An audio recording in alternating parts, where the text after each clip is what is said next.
તો રાજકોટ અગ્નિકાંડમાં અધિકારીઓની પૂછપરછનો દોર શરૂ થયો છે। પૂર્વ ટીપીઓ એમડી સાગઠિયા અને ફાયર ઓફિસર વિજય ઠેબાની પણ પૂછપરછ હાથ ધરાઈ। સસ્પેન્ડેડ અધિકારીઓની પણ પૂછપરછ કરાશે। ઘટનામાં 7 અધિકારીઓને સસ્પેન્ડ કરી દેવાયા છે। જવાબદાર તમામ અધિકારીઓ અને કર્મચારીઓની પૂછપરછ થશે।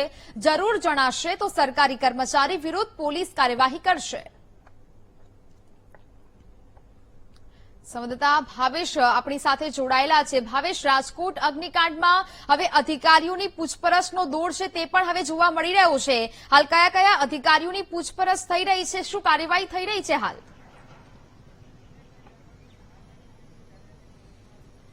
જી, ખાસ કરીને જે પ્રમાણે હવે અગ્નિકાંડ થયો છે તેને લઈને હવે સરકારી અધિકારીઓની મુશ્કેલીઓમાં વધારો થયો છે। આજે પૂર્વ ટીપી એટલે કે ટાઉન પ્લાનિંગ ઓફિસર એમડી સાગઠિયાને ક્રાઇમ બ્રાન્ચ ખાતે પૂછપરછ માટે લઈને આવવામાં આવ્યા છે। સાથે સાથે જે રાજકોટ મહાનગરપાલિકાના ફાયર વિભાગના જે ઓફિસર છે બીજે ઠેબા છે તેમને પણ પૂછપરછ માટે બોલાવવામાં આવ્યા છે। આ સાથે જે પીજીવીસીએલના ડેપ્યુટી એન્જિનિયર છે તેમને પણ પૂછપરછ માટે બોલાવવામાં આવ્યા છે। આ તમામ અધિકારીઓને વારાફરતી પૂછપરછ માટે બોલાવવામાં આવી રહ્યા છે। જો જરૂર જણાશે તો આ અધિકારીઓ છે તેમની વિરુદ્ધ પણ છે તે કાર્યવાહી થઈ શકે છે।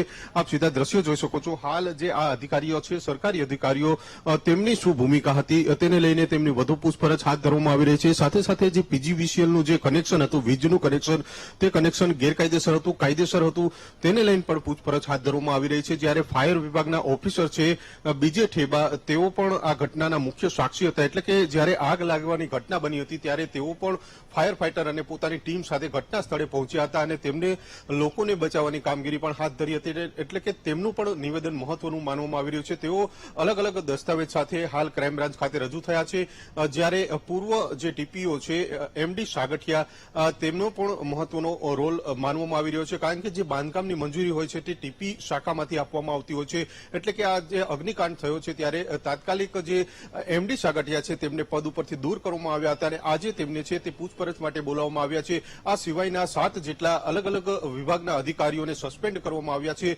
તેમને પણ હવે વારાફરતી વારા છે તે પૂછપરછ માટે બોલાવવામાં આવશે। જો જરૂર જણાશે તો તેમની વિરુદ્ધ પણ પોલીસ છે તે ફરિયાદ નોંધી શકે છે। આ તમામ અધિકારીઓને સીટ સમક્ષ પણ રજૂ કરવામાં આવશે। એટલે કે જે એસઆઈટી છે ત્યાં પણ તેમનું નિવેદન નોંધવામાં આવશે। એટલે કે જે હવે સરકારી અધિકારીઓ છે, જે જવાબદાર અધિકારીઓ છે, તેમની વિરુદ્ધ પણ કાર્યવાહીની જે હાલ પ્રક્રિયા છે તે શરૂ કરવામાં આવી છે। સરકારી અધિકારીઓને વારાફરતી વારા પૂછપરછ માટે બોલાવવામાં આવી રહ્યા છે। આજે પીજીવીસીએલના એક ડેપ્યુટી એન્જિનિયર તેમજ ફાયર વિભાગના જે ફાયર ઓફિસર છે તેમને બોલાવવામાં આવ્યા છે। આ સાથે જ પૂર્વ જે ટીપીઓ છે એમડી સાગઠિયા, તેમની હાલ પૂછપરછ થઈ રહી છે। હવે પૂછપરછ બાદ જે સત્ય હકીકત છે, કયા પ્રમાણેની પૂછપરછ થઈ છે, ખરેખર તેમની ભૂમિકા આ અગ્નિકાંડમાં કયા પ્રકારની હતી, તેમના દ્વારા મંજૂરી આપવામાં આવી હતી, પીજીવીસીએલ છે તો તેમના દ્વારા વીજ કનેક્શન આપવામાં આવ્યું હતું, કયા ડોક્યુમેન્ટના આધારે વીજ કનેક્શન આપવામાં આવ્યું હતું, આ તમામ બાબતોને લઈને છે તે પૂછપરછ હાથ ધરવામાં આવી છે। જી બિલકુલ ભાવેશ, વિગતો સાથે જોડાયા તે બદલ હાલ આપનો આભાર। તો જે પ્રકારે હાલ તો આ સમગ્ર ખુલાસાઓ છે તે હવે થઈ રહ્યા છે। અધિકારીઓની પણ પૂછપરછ થઈ રહી છે। ઘટનામાં 7 અધિકારીઓને સસ્પેન્ડ કરી દેવામાં આવ્યા છે। તો હાલ તો અધિકારીઓ, જવાબદાર તમામ અધિકારીઓ અને કર્મચારીઓની પૂછપરછ કરાશે।